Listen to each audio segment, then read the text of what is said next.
조선판 폰지 사기, 대동강물을 판 게 끝이 아니었다. 오프닝 당신도 속을 수 있습니다. 여러분 사기 당해본 적 있으신가요? 아니 솔직히 말씀드려보세요. 보이스피싱 전화 받아본 적 있으시죠? 검찰청입니다 하면서 시작하는 그 전화. 처음에는 다 웃으며 끊습니다. 나는 안 속는다고. 하지만 통계를 보면 놀랍습니다. 2023년 보이스피싱 피해액이 8,700억 원. 하루 평균 23억 원씩 누군가 사기를 당하고 있습니다. 그것도 나는 절대 안 속아라고 생각하는 똑똑한 사람들이. 왜 그럴까요? 사기꾼이 천재여서? 아닙니다. 사기꾼은 당신의 심리를 압니다. 욕심, 두려움, 자존심. 그것을 정확히 건드립니다. 조선시대에도 그런 사람이 있었습니다. 이름은 김선달. 우리가 아는 그 봉이 김선달 맞습니다. 대동강 물을 팔았다는 그 전설적인 사기꾼. 하지만 여러분, 그게 다가 아닙니다. 대동강 물 판 건 시작에 불과했습니다. 김선달의 진짜 사기는 따로 있었습니다. 그는 조선판 폰지 사기의 원조였습니다.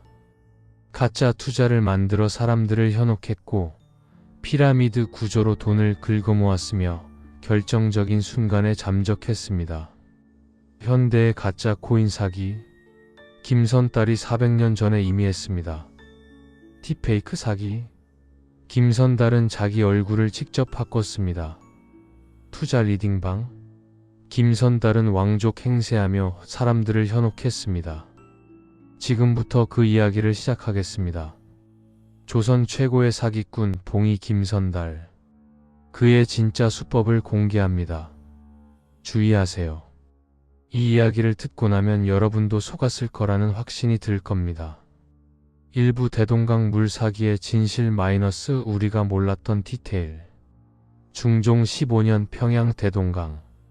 한 남자가 강가에 서 있었습니다. 40대 중반쯤으로 보이는 남자. 옷차림은 양반 같았지만 뭔가 허술했습니다. 그의 이름은 김선달. 본명은 따로 있었지만 사람들은 그를 봉이 김선달이라고 불렀습니다. 봉이라는 별명은 봉처럼 쉽게 속는다는 뜻. 이 아니라 남을 봉으로 만든다는 뜻이었죠. 그날 김선달은 대동강을 바라보며 미소를 지었습니다. 완벽한 계획이 떠올랐거든요. 다음날 아침 평양 저잣거리에 소문이 퍼졌습니다. 대동강 물을 판다는 소문. 사람들은 웃었습니다. 말도 안 되는 소리라고. 하지만 호기심은 생겼습니다. 도대체 누가 저런 황당한 짓을 한다는 거지? 사람들이 대동강으로 모여들었습니다. 그리고 그곳에서 김선달을 만났습니다. 김선달은 강가에 멋진 천막을 쳐놓고 앉아 있었습니다. 그 앞에는 큰 글씨로 이렇게 쓰여 있었습니다. 대동강 물 판매. 하루 사용료 은 10냥. 사람들이 웃으며 물었습니다. 강물을 어떻게 팔 수 있냐고, 이게 무슨 장난이냐고. 김선달은 진지한 표정으로 대답했습니다. 장난이 아니오. 나는 이 대동강의 정식 소유주요. 사람들이 더 웃었습니다.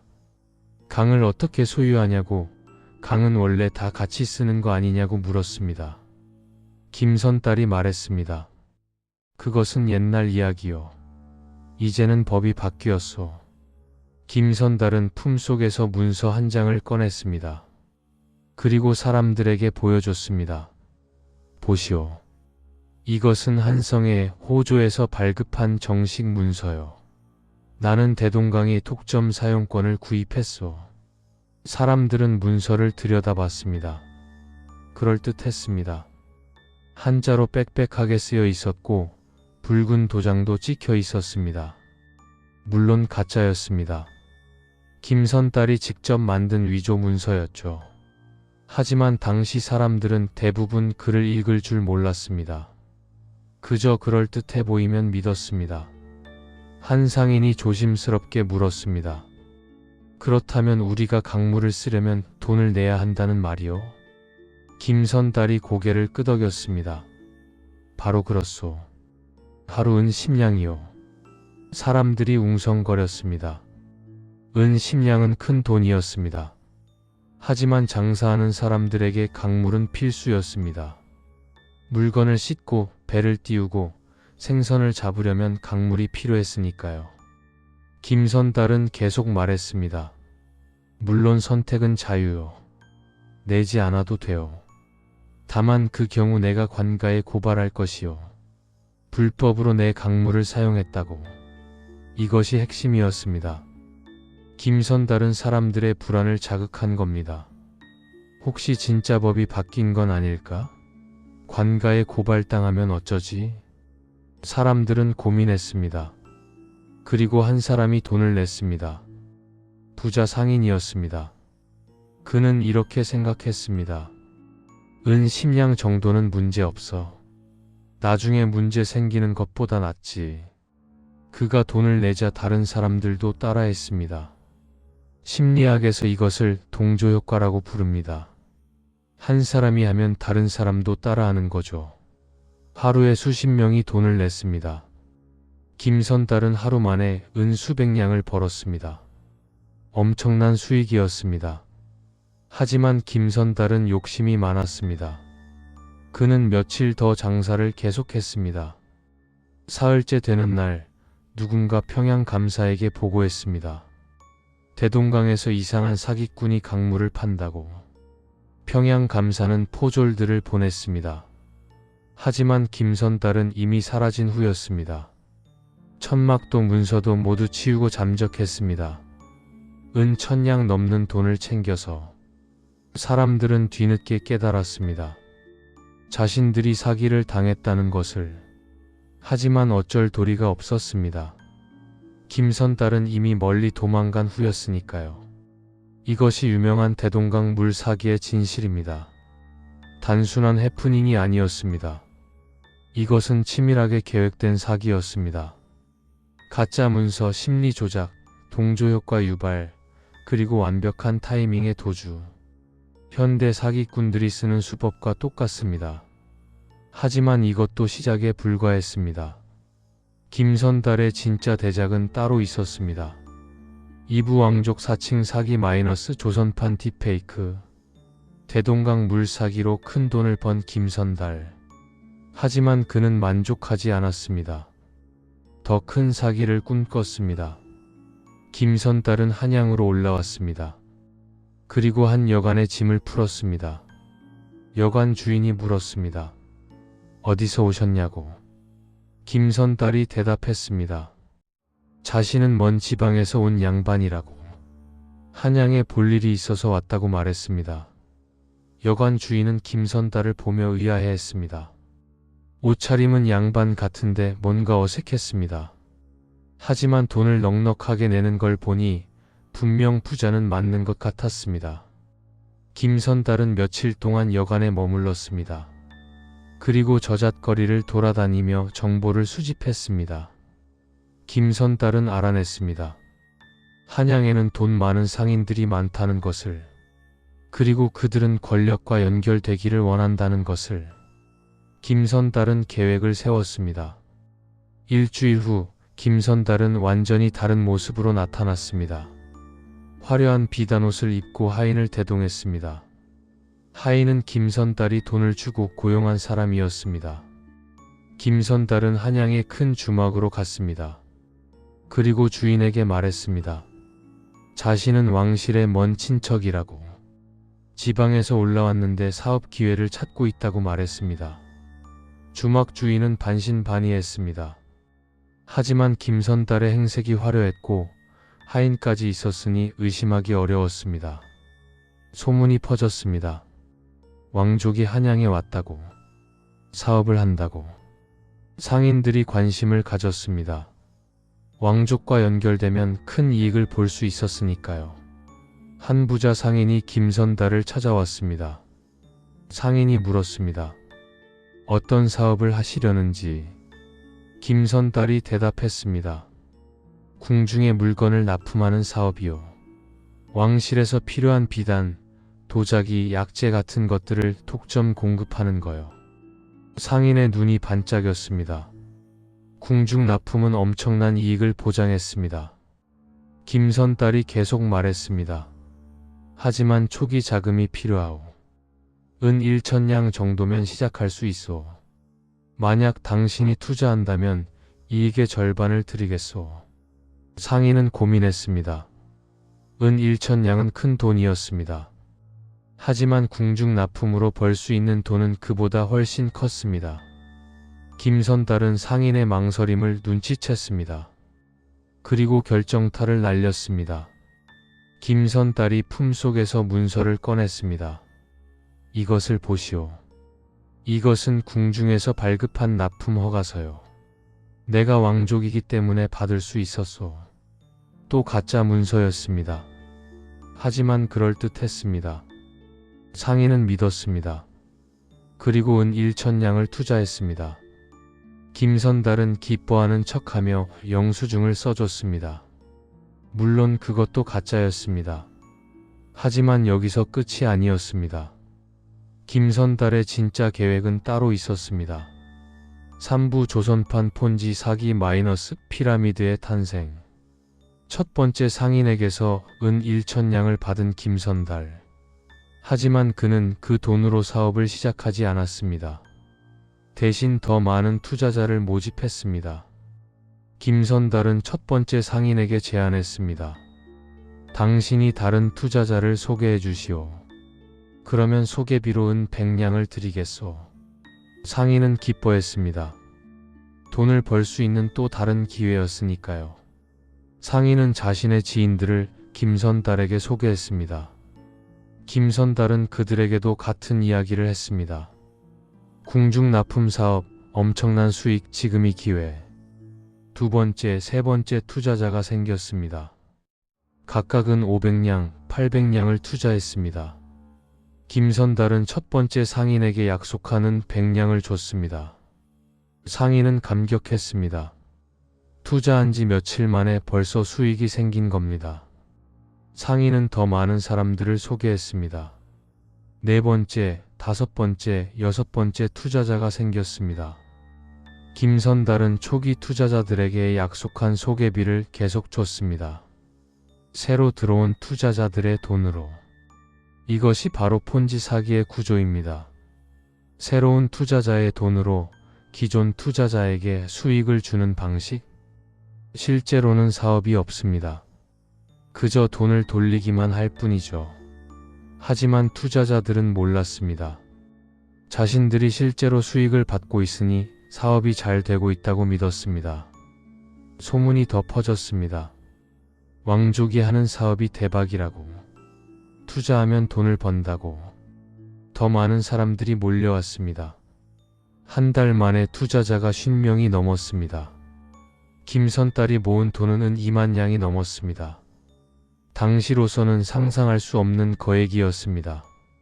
김선달은 초기 투자자들에게 계속 소개비를 줬습니다.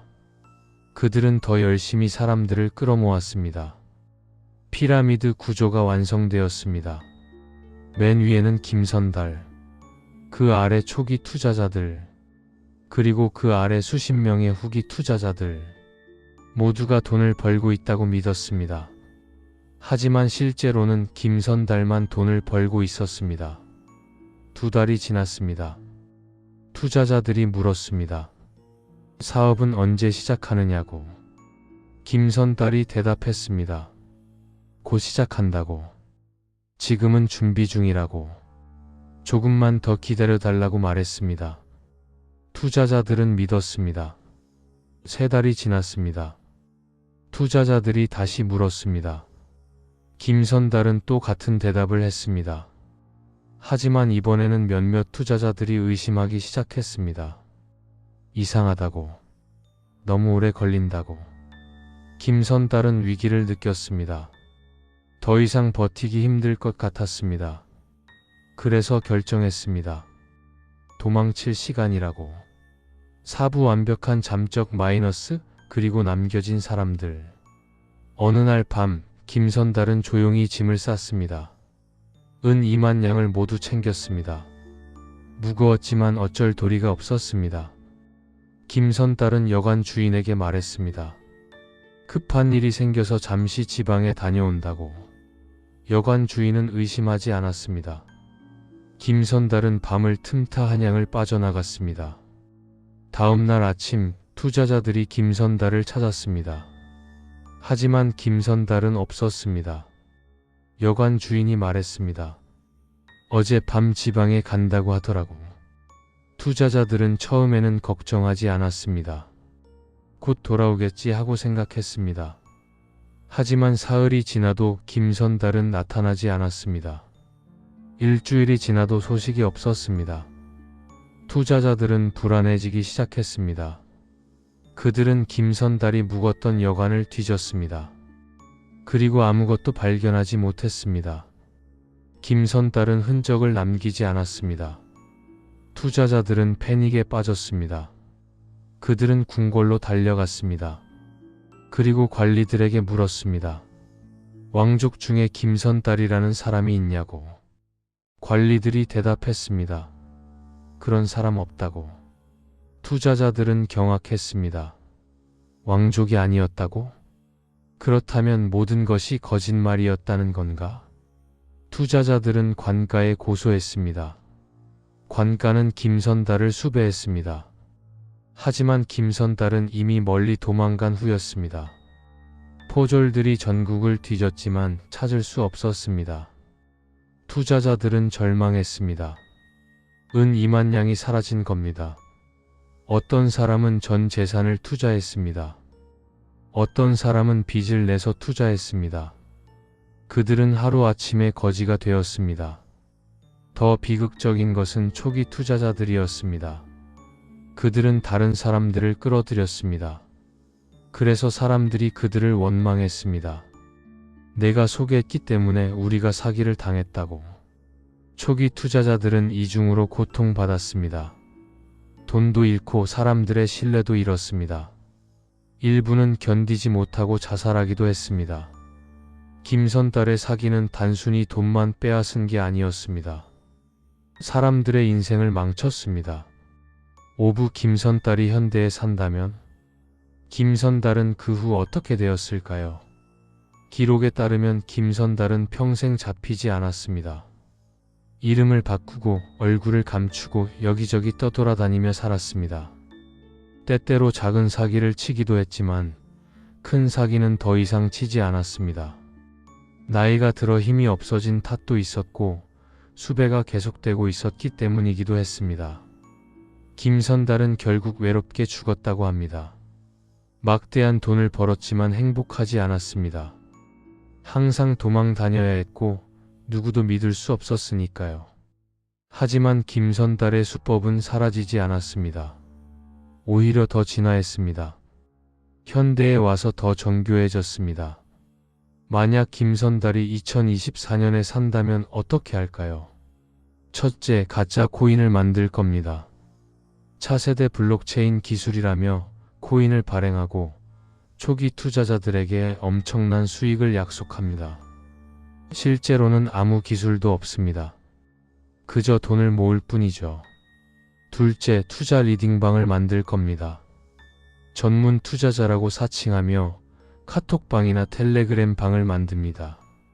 처음에는 소액으로 수익을 내게 해줍니다. 신뢰를 쌓기 위해서죠. 그리고 큰 돈을 투자하게 만든 후 사라집니다. 셋째, 딥페이크를 활용할 겁니다. 유명인의 얼굴과 목소리를 합성해서 투자를 권유하는 영상을 만듭니다. 저도 이거 투자해서 돈 벌었어요 라며 사람들을 현혹합니다. 이 모든 수법의 핵심은 같습니다. 사람들의 욕심을 자극하고 신뢰를 쌓고 결정적인 순간에 사라지는 것. 400년 전이나 지금이나 똑같습니다. 에필로그, 당신은 안전한가요? 김선달의 이야기를 들으니 어떤가요? 나는 안 속아라고 생각하시나요? 조심하세요. 김선달에게 속은 사람들도 다 똑똑한 사람들이었습니다. 부자 상인들, 사업가들, 그들도 나는 안 속아라고 생각했습니다. 하지만 속았습니다. 왜일까요? 사기꾼은 당신의 약점을 압니다. 돈을 벌고 싶은 욕심, 기회를 놓칠까 하는 두려움, 나만 알고 있다는 우월감, 이것들을 정확히 건드립니다. 그래서 당신도 속을 수 있습니다. 몇 가지 팁을 드리겠습니다. 첫째, 너무 좋은 조건은 의심하세요. 한 달 만에 10배 수익, 원금 보장의 고수익, 이런 말을 하면 99% 사기입니다. 세상에 공짜 점심은 없습니다. 둘째, 서두르게 만드는 건 함정입니다. 지금 안 하면 기회 날아갑니다. 선착순 한정. 이렇게 조급하게 만드는 건 생각할 시간을 주지 않기 위해서입니다. 천천히 생각하세요. 셋째, 소개비를 준다는 건 폰지 사기입니다. 지인 소개하면 수수료 드려요. 이것은 피라미드 구조를 만들기 위한 겁니다. 김선달이 썼던 바로 그 수법입니다. 넷째, 검증하세요. 투자하기 전에 회사를 검색해 보세요. 사업자 등록증을 확인하세요. 실제 사무실이 있는지 가보세요. 귀찮아도 이것만큼은 하세요. 다섯째, 혼자 결정하지 마세요. 가족이나 친구에게 상담하세요. 객관적인 의견을 들어보세요. 사기꾼은 이건 비밀이에요. 아무에게도 말하지 마세요 라고 합니다. 그 이유는 다른 사람이 말리면 곤란하기 때문입니다. 김선달은 400년 전 사람입니다. 하지만 그의 수법은 여전히 유효합니다. 왜냐하면 사람의 심리는 변하지 않으니까요. 욕심, 두려움, 자존심. 이것들은 400년 전이나 지금이나 똑같습니다. 그래서 사기도 계속됩니다. 당신은 안전한가요? 정말 확신하시나요? 김선달에게 속은 사람들도 다 그렇게 생각했습니다. 조심하세요. 다음 사기의 피해자는 당신일 수도 있습니다. 아, 잠깐. 마지막으로 하나만 더. 혹시 이 영상 보고 나도 사기 한번 쳐볼까? 하는 생각 드셨나요? 절대 하지 마세요. 김선달은 평생 도망 다니며 외롭게 죽었습니다. 돈은 많이 벌었지만 행복하지 않았습니다. 사기는 결국 자기 자신도 망칩니다. 정직하게 사세요. 그게 결국 제일 편합니다.